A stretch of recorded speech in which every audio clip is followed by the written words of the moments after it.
There's been quite a bit of talk lately of why the Ethereum Foundation removed the estimated unlock time for Ethereum 2.0 stakers. In this episode, Matt Nelson, a product manager at ConsenSys, sheds some clarity and gives us a time frame of when we can expect unlocks to be implemented, how core developers are planning to make that happen, the upcoming hard forks, and much more. My name is George, and welcome to another CryptoPotato podcast. As always, if you guys enjoy the content, please like the video and subscribe to our channel because it helps us a ton.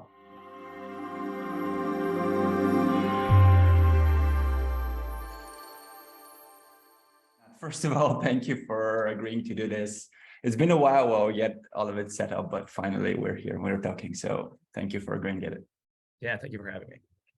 Can we kick off with a quick introduction? So first, maybe just present yourself, tell us what do you do, and I'm also interested in how you ended up in crypto. Yeah. So my name is Matt Nelson. I'm a product manager for the Hyperledger Besu team. Besu is one of the 4 or 5 key execution clients on Ethereum. So part of the proof of stake kind of stack that we now run to get on the network. Previously, I've worked at ConsenSys in a couple of roles besides this one, and prior to that, I was working in IBM, actually in enterprise blockchain. So I've been around the blockchain space for about 5 years, but I'm more new to the crypto side of things. But we did do some kind of digital assets type work at IBM. So my experience kind of as a software engineer working through those problems were actually what led me to crypto. Was mostly that the enterprise blockchain space had a lot of growing to do and a lot of embracing of crypto to do. And I think that we're starting to see some of it now. But I'm happy to be over at ConsenSys working on Ethereum mainnet because it's a lot more interesting, a lot less static, and it's a lot of fun for sure. I think a lot of people would be interested to know, what does a product manager at ConsenSys working on the Ethereum mainnet do? So so it's definitely keeping on top of what is actually happening as far as protocol development. So following the core devs, providing the point of view of the Besu team, the Besu maintainers, and our users. So kind of really being in touch with what are the users, what are the use cases, and then kind of translating that information for different stakeholders, whether they're stakeholders at ConsenSys, whether they're different businesses that we work with, or whether it's Ethereum mainnet users and protocol developers. So Besu is kind of a unique client because we support a lot of private network and permission network features as well as mainnet. So we're constantly working with different kinds of customers to get not only more users on mainnet, but to kind of bring the narrative of public permissionless networks to these kinds of enterprises. So as a product manager, it's really about kind of managing those features, finding what is kind of the next best things to target, and how do we bring more and more people to Ethereum mainnet, getting them building on public infrastructure. And that's kind of been, the best part of it is I get to work with all the extremely smart people that are building out Ethereum and these, different protocols. And then I get to work with end users who are trying to kind of bridge that gap. So I sit really kind of in between those two groups and kind of manage the interactions there, and also work with a team of engineers to prioritize and build the client from ConsenSys' side. So Besu is an open source project. ConsenSys has a number of maintainers, and I work to help prioritize the engineers' time and to determine what we need to be targeting next, and how and when to bring in things like prototyping for the hard forks, and collaborating with other teams on testing, and working with the Ethereum Foundation and protocol researchers. So it's a lot of fun to kind of sit in the middle of all those really smart people and to be able to build and distill complex topics between those groups. And were you with ConsenSys before the merge happened? Yes. I've been at ConsenSys for about 1 year and 6 months now, maybe a little more.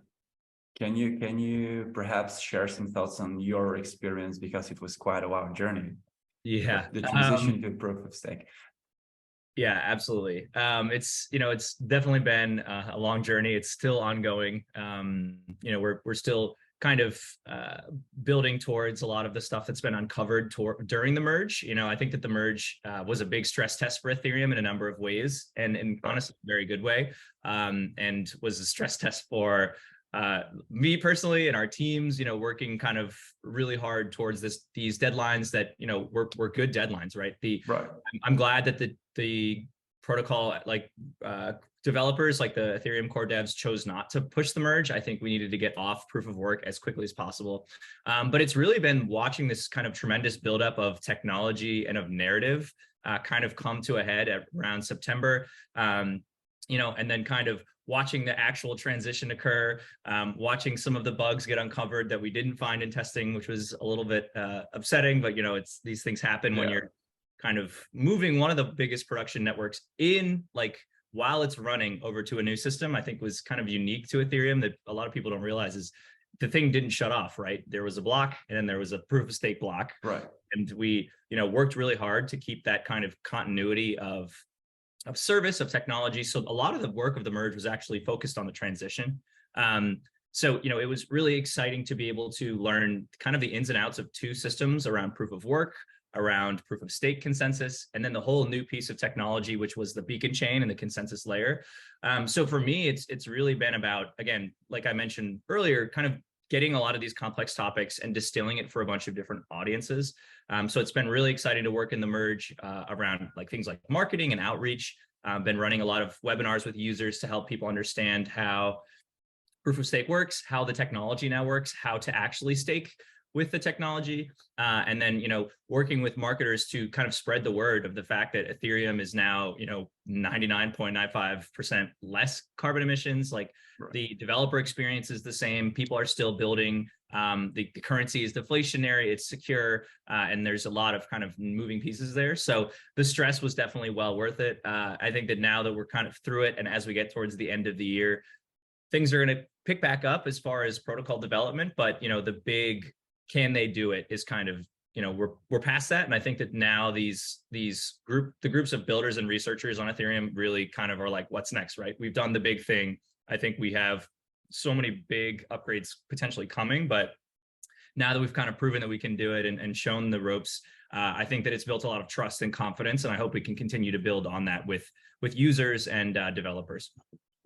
And I want to touch base on that because you mentioned that part of your responsibilities is to stay top on things, on what's going on right now, what narratives are going on. And just now you mentioned that you also need to, not to predict, but at least to think about what's next, what's coming. So, and in the Ethereum 2.0 roadmap is one which is, we're far from over with all the implementations that the team is going to go through. So can you perhaps walk us through what's next? What's the next big thing that the Ethereum community should be looking forward to?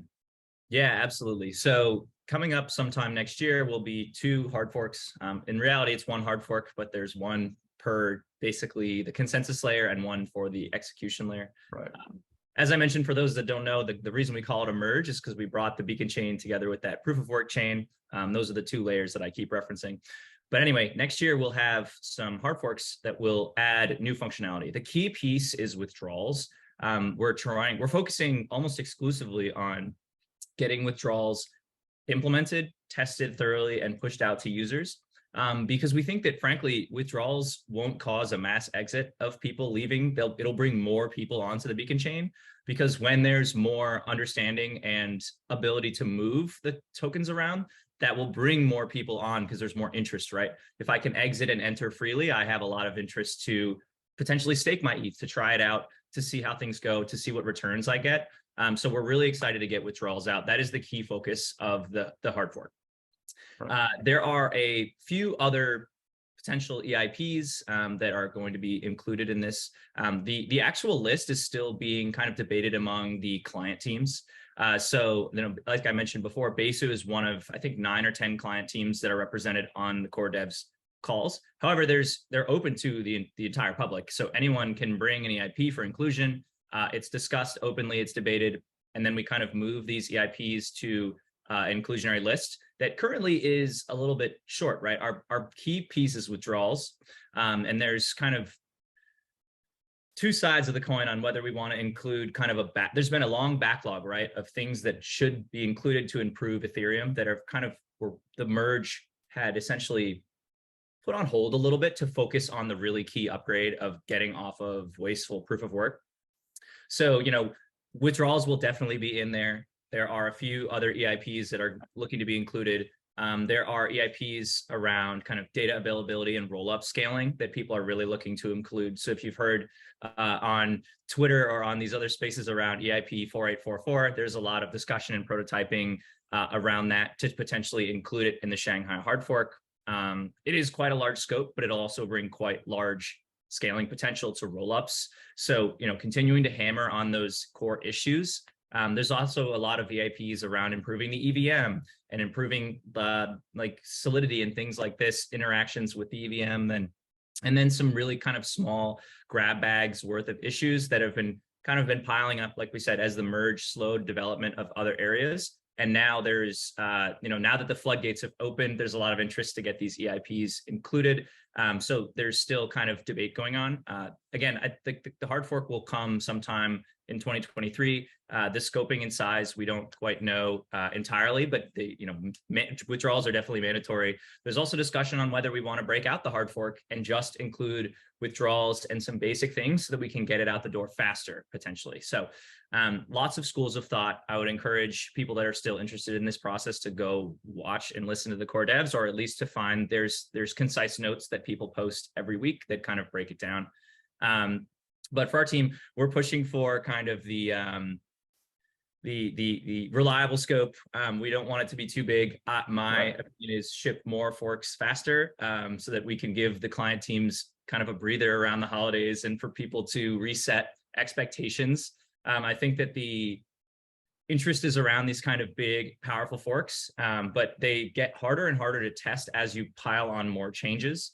So again, right now, our focuses are scaling and user experience now that we've kind of completed the merge. So there's a bunch of different buckets on what that looks like. And if you really want to get in the weeds, go to the Ethereum Foundation's GitHub, and they actually list all the EIPs we're considering, so you can get an understanding of what would potentially be coming in Shanghai. And as a user, you probably don't have to do much. A lot of the work comes down to the client operators and the node operators to install software that is built by the client teams. So most of the time, either you'll see your gas go down, or you'll see user experience improvements in your wallet, or you will see, a number of changes, but we're still working through that. So excited about that. Do you think that it's realistic to expect withdrawals to be enabled at some point next year? Because there's been a lot of discussion recently on the date of when withdrawals will be allowed. And of course, I'm not asking for a particular date, but do you think that 2023 is a realistic time scope for withdrawals to be? Yeah, absolutely. I think, like I mentioned, there's no question that we will be prioritizing withdrawals for a number of reasons, right? People have had stake locked up for a couple of years at this point with the launch of the Beacon Chain. So we want to be able to unlock those rewards and give the people who have been kind of with it from the start, the ability to do what they will with those rewards. So, as I mentioned earlier, there's even the thought of, do we break out these forks into multiple different incremental improvements so that we can get withdrawals out the door even faster? Because the goal is withdrawals is key. We know that it's what people want, and it's going to actually bring more interest into the Beacon Chain and into staking. So we're very interested in getting that out as a community. And like I said, there are two camps right now, whether we keep the scope of the Shanghai hard fork very small so that we can just include withdrawals, maybe a couple of other little things, and let the more complex bits go down the road a little bit so that they can be tested more thoroughly, they can be prototyped more thoroughly, and they don't hold up withdrawals. Because that's the key, right? If we uncover a lot of issues or a lot of complexity during testing that we could not have predicted when implementing something like 4844, for example, or like the beginning of the sharding kind of roadmap, we don't want that to push withdrawals to like later in the year even. So that's why there's a lot of interest in understanding scope of the fork really well, not pushing for a big scope, continuing to test kind of in the background, because kind of one of the things, or one of the ways that we've been seeing a lot of this is that people will prototype and develop these test nets of the really robust features in like kind of on a parallel track to things like withdrawals that we know how to do. It's a known scope, it's a known quantity of work. And then, as we kind of test and integrate things, if, things get complex, we say, oh, we can break this out and we can ship what we have ready. So again, that's the focus, getting withdrawals out the door. I'm very confident in the 2023 timeframe. I think there will be debate on how it's included, but ultimately I think that the core devs have the right idea when it comes to either ship and split the forks, or ship a big fork when it's ready, but have a confidence level that it'll be sooner rather than later, if that makes sense. Right. Also, you mentioned that you are also starting with the timeline of the sharding, the sharding timeline. And I'm personally very interested in the concept of sharding, but can you perhaps explain what it does? Because it's part of the scalability implementations that Ethereum is planning to go through. So, and this is also something that a lot of people have been looking forward to, because we know that before the merge, and even now, the network tends to get congested, and sharding is one of the ways to fix that and to enable Ethereum to handle a lot more transactions. So can you perhaps explain what's the concept of sharding?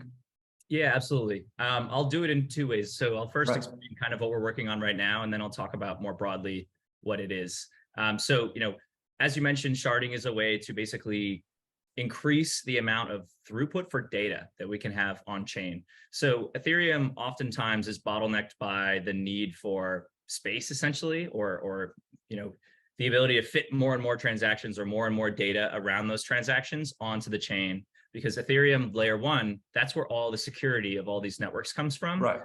The security around proof of stake, all the rollups, they use the layer 1 Ethereum to post those transactions to get the security, and then all the speed of execution happens on the layer 2 elsewhere. So the first step of sharding is to increase essentially the amount of data that those L2s can put onto layer 1. This will mean that they can have bigger blocks, they can roll up more transactions, and they can do it more cheaply.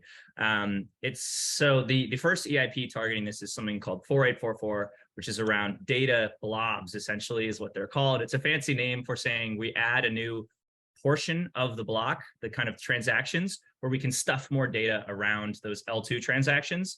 They're basically blobs or proofs in many cases of what's happening on L2, and those blobs get stored on layer 1 in a way that's cheaper than they would have prior, which is just to put all the data in the block with no specialized technology.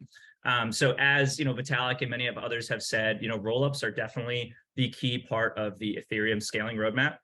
So as layer 1 protocol developers, our perspective is that we need to enable those rollups to operate more cheaply and more basically as first-class citizens on the network, as opposed to having a transaction type that fits everyone. We want to have one that fits the rollup specifically, and then a generalizable one so that we can fit more and more of that data. So 4844 is about setting up the networking, setting up the changes to the way that the blocks are handled and how the data is passed around and stored on the network, and getting those kind of changes ready for the next step of sharding, which is to potentially have not only shardable data and more data availability, but different execution on Ethereum, where instead of just storing more data on the blockchain, I can execute more instructions on the blockchain. So more smart contracts, more transaction execution. That's about increasing the throughput of more than just data. So the sharding will continue. The sharding work will continue. We're starting with data because we want L2s to be able to bring down a lot of the data and handle it on the first on that layer 1. But in the future, we're going to be looking to obviously increasing the amount of data still. We always want more data. We will see more kind of data shards and unique, really kind of complex mathematical techniques to make it so that, me and all the other nodes on the network can share data that is frankly quite large in a way that is low bandwidth and low storage, because we don't want to increase the cost for node operators too much. So still working through those points, but the first step is getting rollups more space and more capacity so that they can bring their costs down, and then working through scaling execution and even more data availability. So those are the two big kind of points when it comes to scaling, and sharding will start to address those. You'll hear a number of different names around the word sharding. So I kind of use it as a catch-all term, but there's a ton of different work that definitely rolls up under this sharding roadmap, but it's all in the essence of scaling data availability on chain and scaling execution ultimately. So still working through that. You mentioned layer 2s. For someone who's not so like who doesn't understand the technical side of it. So it's very easy to get to a point where, okay, Ethereum scales, it can now handle tens of thousands of transactions per second. Why do we still need layer twos? And do you think there is a point where, if there will be a point where layer twos become kind of obsolete? It depends, right? I think that the main benefit of Ethereum L1 is that it is secure, and there's always going to be a trade-off between speed of execution and that kind of economic security and finality.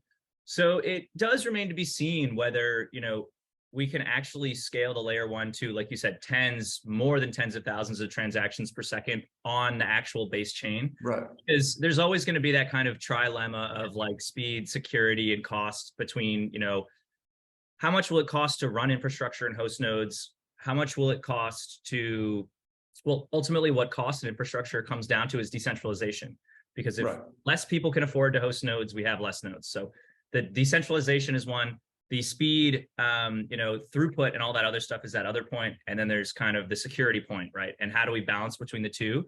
Right now, Ethereum is maximizing for decentralization and security and allowing the rollups to maximize for speed. It remains to be seen if that like tried and true kind of trilemma can be broken and Ethereum layer 1 can achieve all of those three properties. That's what the researchers are working towards. I don't have too much of an answer there. I think that in the short term, the rollups will obviously be that speed solution. And as we go forward, I think that we'll see the proliferation of more of these kind of like what are called like app chains, for example, where the rollups will be tailored to very specific users or use cases, whether it's around things like privacy or specific kind of smart contract execution. I think we'll see kind of new innovation where as Ethereum is scaling, the layer 2s will come to fit into a specific niche. And we'll even see things like layer 3, which I don't like to talk too much about, but we'll see more and more kind of individualized use cases where maybe I'm a business and I want to run some kind of crypto or digital asset platform that's kind of small, but I want the security of Ethereum L1. I'm not going to set up an L2 that's very complex. So maybe I kind of run my own little app chain and let the kind of benefits trickle down. So, I think that we're going to, as we solve that kind of like triangle, that trilemma, maybe we see these L2s shift to more of that position where they're tailoring to specific users and use cases. But frankly, I think it is a research problem. It remains to be seen if Ethereum layer 1 can maximize all three of those points. Right. And circling back on the topic of decentralization and actually pinning it against centralization, we saw centralized entities crumble and crash the past couple of weeks, maybe a little bit more than that. What's your stand on that? What do you think about the ongoing fiasco with FTX and all the contagion that follows with all the associated entities and companies and even decentralized protocols, right? Because as it turns out, a lot of them were keeping their treasuries on FTX, which ultimately, Yeah, I mean, I think that this is, again, showing that we have this, there's kind of like progressive decentralization where you continue to push more and more towards decentralizing fully among these protocols. What I think we're seeing is the kind of pieces crumble for those that did not do the hard work, and those that have done the hard work are staying a little bit more resilient. Even when you look at centralized exchanges that have followed more closely the letter of the law and have done the due diligence, they're not suffering quite as much. But what I think is going to come out of this that will be really valuable is like cryptographic proof of reserves.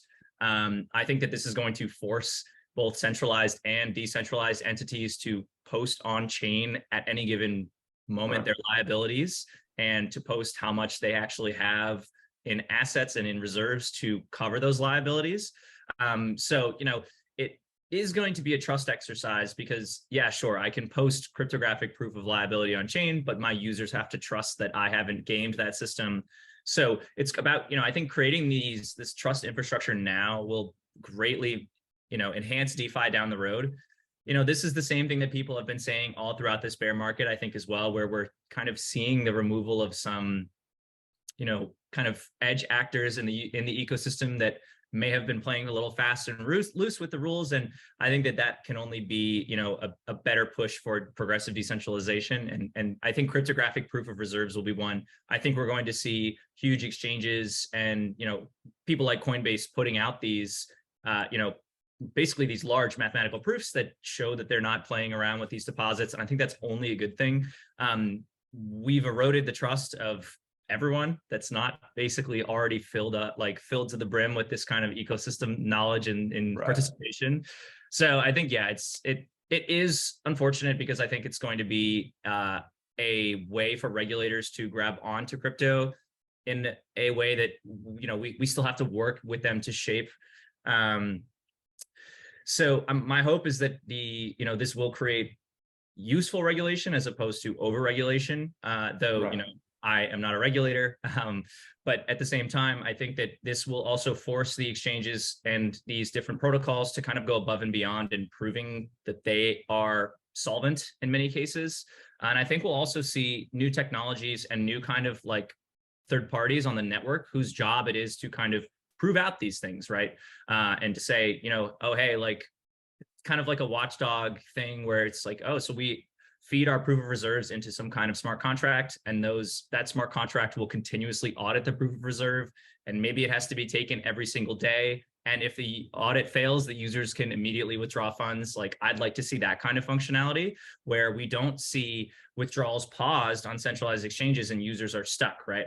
So I'm hoping what this does is that it clears out some of the more dubious kind of actors, and at the same time, it builds more trustless systems so that users can understand that they don't have to trust people, they can trust audited code, and that they, you know, hopefully in the future that there's functionality where, like, you know, like I said, if the proof of reserve falls to a point, like all the users can just withdraw the assets that are on the chain, and like there should be that kind of fail-safe stopgap where if the liabilities exceed what they actually have in reserve, that the users are immediately pulled out and things like that can happen, you know? So I'm hoping that this will bring innovation like that. It'll continue to kind of get bad actors out of the system. And I'm hoping, but I don't know how this will turn out, but I'm hoping that regulators don't latch onto this too much as a negative, and instead they use it to make common sense laws, which would have hopefully stopped a lot of the drama, especially around FTX, where common sense regulation could have actually benefited a number of users. So we'll have to see. I think that, again, that there's proof that like publicly traded exchanges and very well regulated exchanges actually have fared the best in these kind of situations. So I'm hoping that that is a good signal to the market at large, to users, and that, you know, these other exchanges that are, you know, maybe kind of in the Bahamas or wherever they may be, you know, it's about building trust with users. And I think that we're going to see both technology and regulation come into play there. And I'm hoping that it's all very beneficial ultimately. Okay. And perhaps the last thing that I want to touch upon is, what is the thing that you're mostly excited about when it comes to the near term and maybe the midterm future of ConsenSys and what you guys are doing? Yeah, I think that this whole decentralization push is definitely going to change the way that people use wallets like MetaMask and self-custodial in general. I'm very excited to see some of the things that people are building around kind of Snaps, which is basically a developer plugin toolkit for MetaMask, where it's things like, you know, you're interacting with a sketchy contract, or, you know, you maybe shouldn't click on these things, et cetera, et cetera. I think we're going to start, like, I think people are going to use this whole event to catalyze taking their coins off exchange, self-custodying, whether it's with a hardware wallet or what have you. And they're going to need more of these protections to help understand what's going on. I think the biggest barrier to entry with crypto is that, like, if you interact with an NFT contract and you click into the details, it's like literal bytecode, and no one is able to understand that. So I think breaking down that abstraction layer will be a huge win. And I think that wallets like MetaMask are actually going to take on the burden of educating and protecting users more and more as trust in exchanges is eroded, or as, you know, more and more people come online, right? We're seeing, you know, JP Morgan and these big banks use networks like Polygon to execute DeFi transactions. And I think that, you know, hopefully we get to a point where users can access, you know, very real financial services on chain. We already have that today with a lot of DeFi products, but as more and more folks come on, they're going to need more and more protection. So I'm very excited about how MetaMask is kind of opening this up to developers to be able to provide new services, in MetaMask that protect users. Of course, the team is building inside their own protections around certain things, but I think self-custody will never go away. I think these the decentralized future kind of necessitates self-custody. So it's going to be about educating users, educating developers on how to build out some of these tools, building out some of the tools themselves. But yeah, I think that the wallet space is really exciting because that's where the users are, right? How do we protect the people? How do we make them feel confident that their funds are secure?